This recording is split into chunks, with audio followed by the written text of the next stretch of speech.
আমরা এখানে তেজগাঁ কলেজের সাধারণ শিক্ষার্থী ফার্মগেটে মহাসড়ক অবরোধ করেছি। এখানে আমাদের একটা বিচারের দাবিতে গত 4 দিন আগে তেজগাঁ কলেজ ছাত্রাবাসে আমাদের উপরে ছাত্রদলের সভাপতি এবং সেক্রেটারির নেতৃত্বে আমাদের উপরে অতর্কিত হামলা করা হয়। আমরা সেখানে দেখতে পাই যে ছাত্রদল সমর্থক ছাত্রাবাসে মাদকদ্রব্য সেবন করছিল। আমরা তাদেরকে বাধা দিই, কোনটা মাদকদ্রব্যকে কেন্দ্র করে মাদকদ্রব্য গ্রহণ করছিল ছাত্রদলের সভাপতি সমর্থক নেতা কর্মীরা। আহত 3 জন।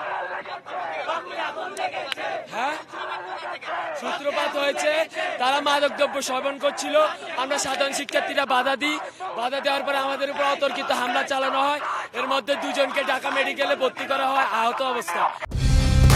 কালার এক্সপার্ট, জর্জ স্যাপ এবং মাইল্ড অন হ্যান্ডস টেকনোলজি সমৃদ্ধ অরিক্স ক্রিস্টাল ওয়াশ আপনার লন্ড্রি এক্সপার্ট।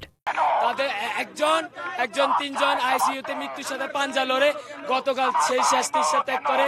এখন আমরা তার বিচারের দাবিতে রাজপথে নেমেছি। আমরা ছাত্রদলের বিচার চাই, ছাত্রদলের সভাপতি সেক্রেটারি বিচার চাই।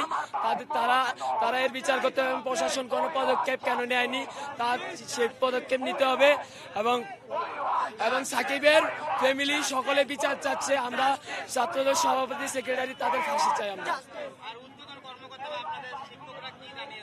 শিক্ষকরা কোনো কিছু জানে, তারা রাজনৈতিক শিক্ষকরা আমাদের প্রিন্সিপাল ম্যাম তিনি কলেজ থেকে চলে গেছে। আজকেও কলেজে উনি আসেনও না এখনো।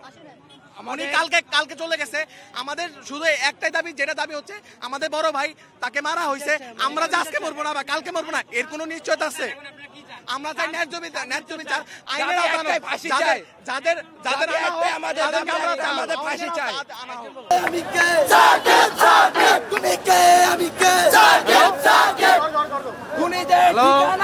বাংলায় হবে না, এই বাংলায় হবে না। তুমি কে, আমি কে, ভাইয়া একটু ছবি তুলে নাও। সাকিব তুমি কে, আমি কে, তুমি কে, আমি কে, ওকে ভাই, ঠিক আছে ভাই, ওকে ভাই, তুমি কে, আমি কে, বিচার